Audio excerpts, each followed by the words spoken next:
She was just watching the birds flying about over her head. It was a strange sight for such a place.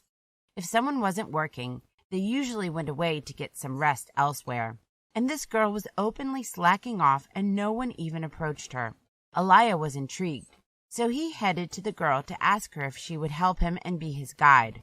Perhaps she would be able to tell him which tavern or inn might still have a place to spend the night. As he approached her, he noticed that she didn't even look at him, too deep in her thoughts. He studied her face and realized that if not for the scar running across her lips and cheek, she would have been a very beautiful young woman. "Excuse me," Elijah called out, and the girl flinched, glancing at him with a surprised look in her golden eyes. For a second, the elf even forgot what he wanted to ask her, lost in the captivating beauty of her gaze. "Hi, might I bother you for a couple of minutes? Perhaps you can help me." The girl glanced around and frowned. "Why are you talking to me? You seem to be the nicest person who's not busy." Elijah smiled, charmed by her beautiful eyes. "You're not from around here, are you?" The girl sighed. "You shouldn't be talking to a cursed one." Elijah tilted his head, unfamiliar by anything of the sort. "Cursed one? I'm a daughter of a necromancer. I'm a cursed one, so don't speak to me, unless you want to be cursed as well." The girl waved aside, and when Elijah looked that way, he noticed a couple of servants whispering, watching him speaking to the girl. "Then why are you staying in this sorry excuse for a city?" the elf smiled.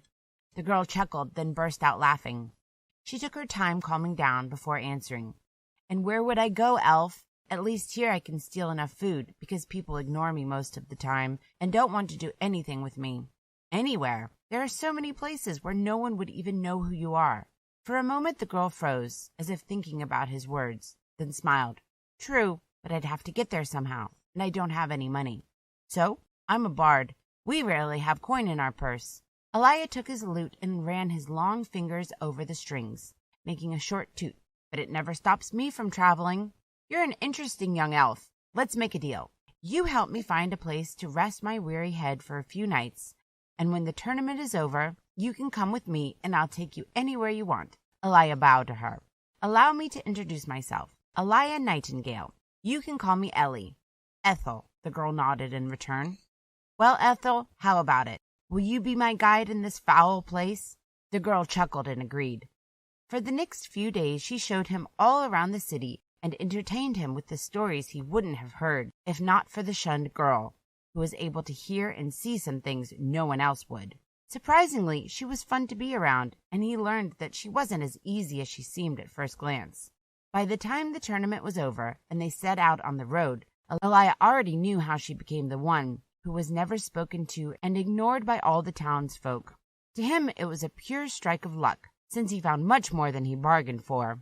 Ethel became an inspiration for a saga he began writing, and though they agreed to be comrades for a short time, they soon became close friends. United in a strange weave of fate, they became the two traveling bards, most famous for a very sad and heart-moving saga that was known all across the many kingdoms they have traveled to.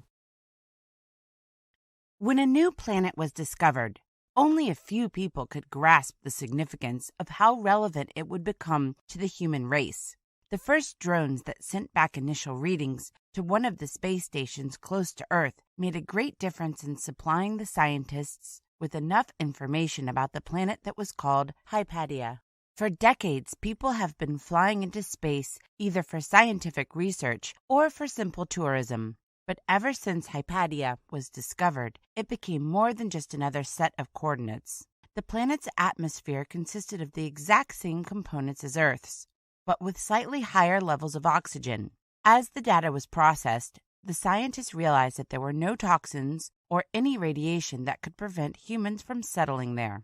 So the impression was that Hypatia was, in fact, compatible with human life. Further investigation and scans revealed even more. Though there were plants and animals on Hypatia, there weren't any signs of sentient life forms, so the planet was soon approved for colonization.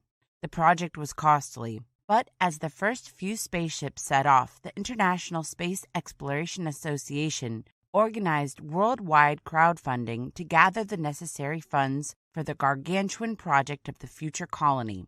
The first stage of the project began as the scientists and engineers arrived on Hypatia to start the construction of a tiny research center. From there, the facility quickly grew into a small settlement, which began accepting more and more people who came to the planet for various reasons. Even though most of the people there worked in different scientific fields, there were a few who came because of excessively large sums they invested in the Hypatia colony.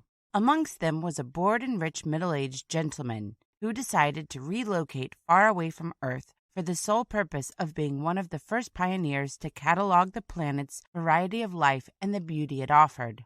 He was a nature enthusiast and often helped out the biologists in their expeditions, taking upon himself a role of an assistant and pilot. He didn't mind being called a space tourist by the scientists, as in his core he was exactly that, a tourist wishing to experience something new and unheard of. Another person whom the first settlers received to their growing team was a writer, who became somewhat of a nuisance to most, but still loved for her cheerful personality and open mind when it came to helping the others with making notes and capturing videos on her camera. This young woman, sent by a wealthy international news company, was excited to be the first reporter and archivist on Hypatia. As years passed and the colony grew, receiving even more settlers that began creating a closed ecosystem of their highly protected dome, Hypatia was barely explored, though expeditions were held frequently. But as it went, more and more space tourists arrived, some of them leaving after spending only a few months. To the bored gentleman, who spent a lot of money to secure his place among the first settlers, people like those seemed strange. If they could spend such an unbelievable amount of funds solely to see a new world and return to Earth, what were they looking for at all in their lives? Hypatia became a new home for the man, slowly growing on him with its vast possibilities and prospects he could explore. With each passing year, he became more and more invested in creating a perfect colony for others to call home. Eventually, he even converted all his earthly funds into credits with the IC Corp to begin constructing a separate dome for tourists alone, as he could understand very well how distracting those were to the scientists who worked in the initially built research facility. Though not all of them agreed with his method, many others eventually became quite pleased with the fact that he hired and paid for some people to be brought in to work at his little tourist hotel, as he called his new establishment, honoring the nickname he was given by the scientists when he first arrived on the planet. And when he began running his place for the rich and powerful, who were never engaged in really helping the people on Hypatia, the scientists found respect for the man and his help with the tourists that visited every now and again. But still they called him a tourist, adding that he was the first tourist. And over time it became the new nickname that kept him smiling among the friends he found in the colony. Years passed by and his business grew, bringing more and more tourists to Hypatia, which allowed the IC Corp to continue building their colony. He helped open a mining operation on the planet, which made it easier for the colonists to build various machines and transportation, and aided with the multi-level greenhouses that produced food for the colonists while the scientists were figuring out which local foods could be consumed safely. Eventually, he turned into a colonist, settling down with the very same woman reporter, which never left Hypatia, falling in love with the colorful nature of the planet. They both worked hard to build their colony, finding it easier to love the planet for what it had to offer. They became one of the first families in the colony, helping other people to settle down or have a pleasant space vacation. But no matter how many other tourists came to Hypatia, the man was still called the first tourist by everyone. Sometimes in life, things happen for a reason, good or bad. It's all a matter of your own perspective and the capability of your own heart to find a meaning to it all. All the scars you might have from any past experiences are only signs that you can heal and grow. No matter how heartbroken or desperate you may be at any given time, if you will find it in your heart to have a little bit of hope, you will eventually find it. To Sarah, every turmoil and problem that life gave her was an infinite flow of experience she could gain. She was only 25, but already had been heartbroken many times. From the people that surrounded her, from the jobs she ever had, from losses she lived through. But no matter what, she always found a way to smile at the world and appreciate every day. Some people would call her an optimist, but to those few that really knew Sarah, She was a realist in the most blunt and straightforward way that can ever be. Why be sad over something that already happened and can't be changed? Why cry over someone who walked out of your life? To many, her view of life would seem cold-hearted and infuriating, as if she was incapable of feeling the emotions that ruined everyone else's lives. To them, she seemed weird, or at least a little unnerving, though all she really was only be called an open heart.